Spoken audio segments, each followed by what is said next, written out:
பிரச்சனை, சொத்து வழக்கு, சொத்து பிரச்சனை, சொத்து பிரச்சனை, சொத்து வழக்கு, சொத்து தொந்தரவு கேட்க வந்திருக்கிறேன். யாரோடைய மண்ணு, யாரோடைய பூமி, யாரோடைய தாவு சொல்லுங்க. அப்பா அம்மா 2 பேருமே இறந்துட்டாங்க. அப்பாவோட சொத்து எனக்கு தரமாட்ட பிடிக்க மாட்டேன்னு சொல்றது யாரு? தாத்தா பாட்டி. அதாவது எங்கள் அம்மாவோட அப்பா அம்மா தான். இந்த சொத்தை நீ வச்சிருக்க கூடாது, சொத்தை ஆளக்கூடாது, சொத்து இருக்கக்கூடாது, சொத்துல நீ இருக்கக்கூடாது, நீ வெளியே போடுறான், உன்னை அப்படி பண்றேன், இப்படி பண்றேன், உன்னை அதை செய்யற, இதை செய்யறேன், உன்னை தொந்தரவு பண்ணி துயரத்துக்கு காட்டி பங்கம் படுத்தி பரதேசத்துக்கு துரத்தி உன்னை நாசம் செஞ்சு நிம்மதி இல்லாம படுத்துறாங்க. உண்மையா பொய்யா? ஆமா, ஆமா. பல இடைஞ்சலும் பல இடையூறும் நடக்குது. உண்மையா பொய்யா? அன்பு பாசத்துக்கு அறிவு இல்லை, புத்தி மதத்துக்கு அறிவு இல்லாத மாதிரி நிறுத்தி வச்சிருக்காங்க.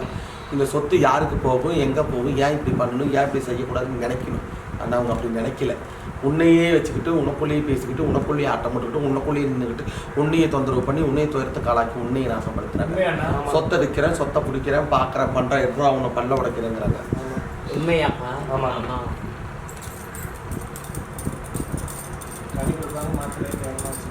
கனி பத்திரம் சொல்லிட்டு உங்கள் ஒய்ஃப் வந்து அம்மா சொன்னாங்க.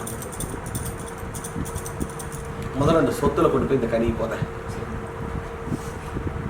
வீட்டு வாசல்ல விளக்கேத்து. இப்போ வாடகை வீட்டுல எங்க இருந்தாலும் ஏத்து சாமி. இந்த சொத்துக்கு ஒரு முடிவு வரும்.